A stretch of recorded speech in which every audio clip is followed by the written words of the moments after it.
consideration that there is no work in Zimbabwe. There is absolutely no one who is working. There are only slaves in Zimbabwe. Just imagine lecturers at universities earning around 250 US dollars, an amount that would not be accepted by even a maid in South Africa, the neighboring country. I can't speak of even United. That's an amount that cannot be accepted by a general worker, even on an hourly basis. It is earned by, even on a one-day basis, it is earned in Zimbabwe by professors in university. That's how embarrassing it is. And is it actually wise for Mnangagwa to issue a speech, especially during the May Day? Is it not disrespect of the workers? Guess what? He was boasting of actually having improved the standard of workers and also boasting of remittances and posting quite of a lot of things, saying his government is doing a lot to improve the livelihoods of the workers. Is that so? Or this is purely propaganda and an embarrassment, especially to be issued by the government that is trembling on the rights of the workers of Zimbabwe? Greetings and welcome on your lovely channel, the Hlonipani Global News. If you are watching us for the very first time, please do remember to press the red or black subscribe button so that next time when you beam live, you become the very first one to watch us. So Emmerson Tambutso Mnangagwa today issued at State House a pre-recorded statement commemorating the May Day. We remember that today, world over, they are celebrating workers' contribution. It's Workers' Day. In countries where workers are treated better, like South Africa, you will discover that political parties will gather rallies to really speak about the May Day for workers, as well as labor unions will actually gather to address workers. But in Zimbabwe, is that still happening? Even if it's still happening, how many people does attend that? Do workers' union really work in Zimbabwe? I don't think so, because how do you have a workers' union, a viable workers' union, when a country has 95% unemployment rate? So Emmerson Tambutso Mnangagwa has actually said that his government is working on improving the salaries of the people of Zimbabwe. Now, his government also is said there would be recruiting people to make sure that they go to companies to assess whether the companies are giving workers deserved salaries. I think that is hypocrisy, taking into consideration that the very same government that wants to act actually as police to other companies, if ever they are in Zimbabwe, which are employing workers, underpaying them. If the government is underpaying workers, we know that civil servants, all civil servants, we are talking about the civil servants who should be earning a lot of money in Zimbabwe, they are given 250 US dollars. Tell me, what about the ordinary civil servants in Zimbabwe? How much are they getting? So in the first, if the military itself, look at what the military officers are getting in Zimbabwe.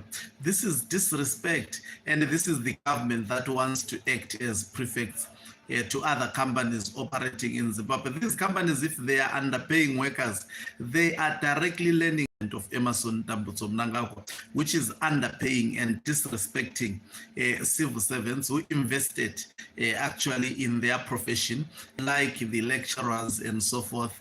And we know that a lot of Zimbabweans who are educated, as I'm speaking, maybe some watching me from home, they don't have work.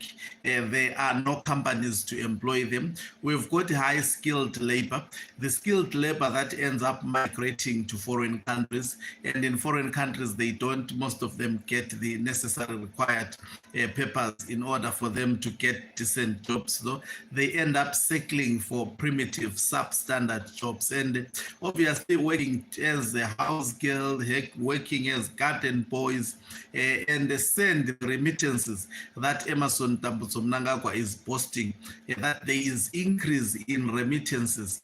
Is increase in remittances not coming from the labor that migrated properly and that is treated well in foreign countries. Zimbabweans are disrespected, undermined outside the world, some of them not having papers and underpaid, some who are skilled working primitive jobs because of unsafe migration. You cannot, first of all, acquire proper documentations to leave a country where 95% unemployment is the lived reality for the people of Zimbabwe, where hunger, about maybe more than 75% of the population does not know where they will get the next lunch today. So you can't in such a country safely migrate. It's actually those who are safely migrating. These are people who are living large. These are people who are lucky actually in that particular economy. So having a president that is actually celebrating remittances sent by Zimbabweans who are highly educated and highly skilled and upskilled, a majority of them doing substandard jobs in foreign countries. I know I have to speak the truth. You know, sometimes you see Zimbabweans fresh, coming from foreign countries, from UK. If you look at the jobs that they are doing there, it's only that they in those countries they respect labor rights as well as labor laws.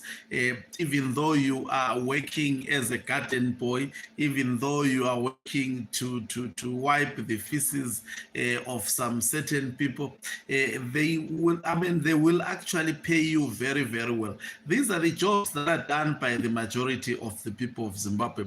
I'm talking of the people who are educated. Even here in South Africa, people who are educated, who went to universities with degrees, they are doing construction work, they are doing substandard work, some they are cleaners. Of course, they get better salaries, your 5,000. Some they are very, very creative. They do other extra jobs to survive and send also home some monies for Zimbabweans to survive. This money that the government of Zimbabwe is busy celebrating because it taxes that money which comes through sweat and blood. The ZANU-PF president is actually celebrating that there is an increase of that money. Instead of addressing and that this is highly abnormal, why would Zimbabweans make a lot of money through foreign remittances instead of making a lot of money through their local economy, which is, by the way, Zimbabwe is very, very rich. I can tell you, if even myself, if I can be a president within a period of 5 months, I think I can do by far better than ZANU-PF in terms of making sure that the economy is improved. There is a lot of money that is generated, even though Zimbabwe is still under sanctions. The monies that they get through border post because of being strategically positioned, even though Zimbabwe is a landlocked country, but it has massive potential to actually make sure that it caters for its people. Look at the Bait bridges that are that are operational within 24 hours. For example, the Bait bridge border post, how much it gets within a period of a day. And if you look and trace those funds where they are going, those funds are going to the pockets of individuals, few individuals running the country. And if we're the country that is actually free of corruption and a country that prioritizes its people, Zimbabwe does not even need foreign aid for it to actually take care of its people. Look at the amount of gold that is taken out of the country by individuals such as Wicknell Chivayo. They have even bought their private planes to show you that, and they are busy donating those cars. These are monies that are supposed to be going to the households of the people of Zimbabwe and improving the standard of work in Zimbabwe. But because we have a very, very corrupt government with misplaced priorities, that is why Zimbabweans are suffering. Look at the lithium. Zimbabwe is the largest producer of lithium, but it is taken on a daily basis massively by China, the way they were actually looting the diamonds. And what is Emerson Mnangagwa regime receiving? It is receiving crumbs. We should not be crying of electricity. Each and every household, we did not have a corrupt government, would be having high quality lithium batteries without even relying to the government. But guess what? We've got a very, very irresponsible government. We've got a very, very selfish government. The lithium that we have, if it was processed in the country, if it was actually even the creation of lithium batteries, it's the biggest thing that is actually selling worldwide at the moment. The smallest battery of lithium in South Africa, you get it almost 9,000. It ranges from 7.5 to 9,000. Depending on the quality, and it can give you good electricity. But in Zimbabwe, with such kind of a resource, look at how people are struggling. So Mnangagwa was saying they are doing something. These are people who are the stumbling block to the people of Zimbabwe. We've got, in terms of skilled labor, we've got a lot. Zimbabweans are very, very creative. Look at how they try to survive under the stringent conditions. But it's not all who can actually survive under the conditions that they are subjected to in Zimbabwe. That is why it is urgent to address the economic as well as the political crisis. That is the order of the day. So in the May Day statement of Emerson Mnangagwa, I become emotional when I actually analyze what he has been saying, because it's utter nonsense. Zimbabweans are struggling because of Emerson Mnangagwa and everything that he was celebrating and talking about, like issues of addressing the remuneration of workers. How do you do that as a government if you are failing to actually cater for your own civil servants? Now you want to be prefects of private companies. And this is the very same principle that they are always applying, whereby they create laws for other people. These laws are not governing them. If you look at how many members of ZANU-PF ministers have registered companies and are running companies in Zimbabwe, you look at how many are actually tax compliant. None of them are tax compliant. Some of them have even more than 5 companies. They are the very same people who do not pay tax. They are the very same people who are actually undermining their workers. You look at those youths of ZANU-PF who are always showing us a business of boats and so forth, and they look at the taxes that they are paying. They are absolutely paying no tax, and they expect to apply tax laws to ordinary people of Zimbabwe. So ZANU-PF is an embarrassment. Whatever. I thought he was not going to even bother doing a pre-recorded speech to the people of Zimbabwe, because it's nonsensical.